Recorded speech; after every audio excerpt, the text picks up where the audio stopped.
Hi friends, Snehatheertham ചാനലിലേക്ക് എല്ലാവർക്കും സ്വാഗതം. ഈ സ്ഥലം നിങ്ങൾക്ക് കണ്ടു പരിചയം ഉണ്ടാകാം. എന്തായാലും ഈ സ്ഥലം കണ്ട് പരിചയമുള്ളവര് കമന്റ് ബോക്സിൽ ഇത് ഏതാ സ്ഥലം എന്നുള്ളത് ഒന്ന് കമന്റ് ചെയ്യൂട്ടോ. എന്തായാലും നല്ല ഭംഗിയായ സ്ഥലമാണ്, കാണാനും എന്ത് സുന്ദരമാണെന്ന് നോക്കിക്കേ. നിങ്ങൾക്ക് കാണുമ്പോൾ ഞാൻ പ്രത്യേകിച്ച് പറയേണ്ട കാര്യമൊന്നുമില്ലല്ലോ, അതിമനോഹരമായിട്ടുള്ള സ്ഥലമാണ്. നമ്മുടെ ലൈഫിലൊക്കെ കുറച്ചൊക്കെ ഒന്ന് സന്തോഷം കിട്ടണമെന്നുണ്ടെങ്കിൽ ഇങ്ങനെയുള്ള ഓരോ യാത്രകൾ ചെയ്യാനായിട്ട് ശ്രമിക്കുക. ഈ പ്രാവശ്യം ഞാൻ യാത്ര ചെയ്യുന്നത് മാമനോടൊപ്പമാണ് കേട്ടോ. അതിമനോഹരമായിട്ടുള്ള കാഴ്ചകളാണ് നമ്മൾ കണ്ട് യാത്ര ചെയ്യുന്നത്.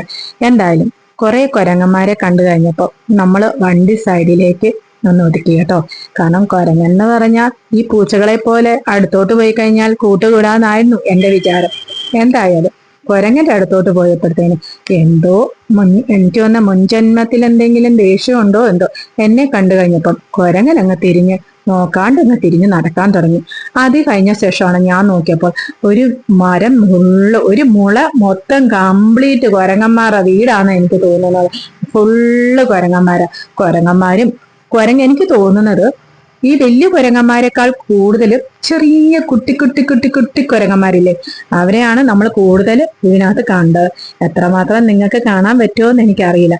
എന്തായാലും എന്നെ കണ്ട് പുച്ഛിച്ച ഒരു കുരങ്ങൻ ഓടിപ്പോയി. നമ്മൾ സൈഡിൽ ഒതുക്കിയിട്ടിരുന്ന ആ സ്കൂട്ടിയുടെ ഒന്ന് ഇരിക്കുന്ന ആ സീറ്റ് ഒന്ന് പൊക്കി, എന്തെങ്കിലുമൊക്കെ ഒന്ന് തിന്നാൻ കിട്ടുവോ ഇല്ലയോ എന്നൊത്തത് പൊക്കി, അത് എന്തെങ്കിലും കിട്ടുവോ ഇല്ലയോ എന്ന് നോക്കാൻ വേണ്ടിയിട്ടായിരിക്കും കേട്ടോ. അപ്പൊ എനിക്ക് സങ്കടം തോന്നി.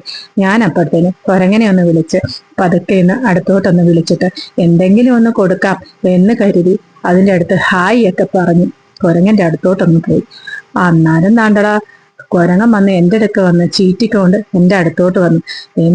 നീ കുരങ്ങന്റെ കടിയും കൂടെ കൊള്ളണോ എന്നും പറഞ്ഞോണ്ട്, പൂച്ചയും പട്ടിയൊക്കെ കടിച്ച് നമ്മളെ ഒരുപാട് ഇഞ്ചക്ഷനും കാര്യങ്ങളൊക്കെ എടുത്ത് നമ്മൾ ഇരുന്ന ആൾക്കാരാണ്. ഇനി കുരങ്ങന്റെ കടിയും കൂടെ കൊള്ളാൻ എനിക്കാവതില്ലേ? ഞാൻ പെട്ടെന്ന് ബാഗ് അവിടെ വെച്ചിട്ട് അതിനകത്ത് നമ്മൾ കഴിച്ചിട്ട് ബാലൻസ് വെച്ചിരുന്ന പഴങ്ങൾ ഉണ്ടായിരുന്നു, എന്നാ ഒരു പഴം എടുത്ത് കൊടുക്കാന്ന് കരുതി. അപ്പം കുരങ്ങന്റെ മുഖം കണ്ടു കഴിഞ്ഞാൽ അറിയാം എന്തൊരു സന്തോഷമാണെന്നറിയാവോ. അപ്പം പെട്ടെന്ന് ഞാനൊരു പഴം എടുത്തു കൊടുത്തു. എന്നാ തിന്നോട്ടെന്ന് എഴുതി. എല്ലാ കുരങ്ങന്മാർക്കും കുറേശ്ശെ വെച്ച് കഴിക്കാന്ന്. ഇപ്പം ആ കുരങ്ങൻ എന്റെ കയ്യിൽ നിന്ന് തട്ടിപ്പറിച്ചുകൊണ്ട് പോയി. അത് മാറിയിരുന്ന തൊലിയൊക്കെ പൊളിച്ചിട്ടിരുന്ന തിന്നുന്ന കാഴ്ച നിങ്ങൾ കണ്ടില്ലേ? അന്നേരം നോക്കിയപ്പോ എന്താണ്ടടാ കുറെ കുരങ്ങന്മാര് ചാടി അതിലും അവിടുന്നും ഇവിടുന്നും ഒക്കെ ഓടി കുറെ കുരങ്ങന്മാര് വന്നു. പക്ഷെ എന്താ, എന്റെ കയ്യിൽ അതിന് കൊടുക്കാൻ പഴം ഉണ്ടായിരുന്നില്ല കേട്ടോ. അപ്പം അതിന് ഭയങ്കര ദേഷ്യമായി എന്നോട്.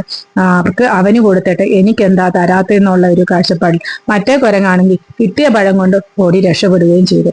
എന്തായാലും ഇതിന് ഭക്ഷണം കൊടുക്കാൻ പറ്റാത്തതിൽ എനിക്ക് ഒരുപാട് ഒരു സങ്കടം തോന്നി കേട്ടോ. കാരണം നമുക്ക് അതിന് മുമ്പേ, ഞാൻ പൊട്ട് കഴിക്കുന്നതിന് മുമ്പേ ആയിരുന്നെങ്കിൽ തീർച്ചയായിട്ടും ഞാൻ കഴിക്കാൻ കൊണ്ടുപോയത് ഈ കുരങ്ങന്മാർക്ക് കൊടുക്കുമായിരുന്നു. എന്നെ കാണുമ്പം ദേഷ്യത്തോടു കൂടി ഇങ്ങനെ കാറി കാണിക്കുക കേട്ടോ. എനിക്ക് മാത്രം തന്നില്ലല്ലോ എഴുതി. എന്തായാലും അതിനെ സങ്കടപ്പെടുത്തിയിട്ട് ഞാൻ യാത്ര തുടർന്നു. എന്തായാലും ഈ യാത്ര അതിമനോഹരമായിട്ടുള്ള കാഴ്ചകളും കണ്ട് നല്ല സന്തോഷകരമായുള്ള യാത്രയായിരുന്നു കേട്ടോ. എന്തായാലും ഈ വീഡിയോ ഇഷ്ടപ്പെട്ടെങ്കിൽ കമന്റ് ചെയ്യുക, സബ്സ്ക്രൈബ് ചെയ്യുക, ഷെയർ ചെയ്യുക. അടുത്ത വീഡിയോയിൽ കാണുന്നത് വരെ നിങ്ങളുടെ സ്വന്തം വീണു. എന്തായാലും ഈ വീഡിയോ കണ്ടിട്ട് ഒന്ന് കമന്റ് ചെയ്യാൻ മറക്കരുതേ ഏത് സ്ഥലമാണെന്നുള്ളത്. Bye bye.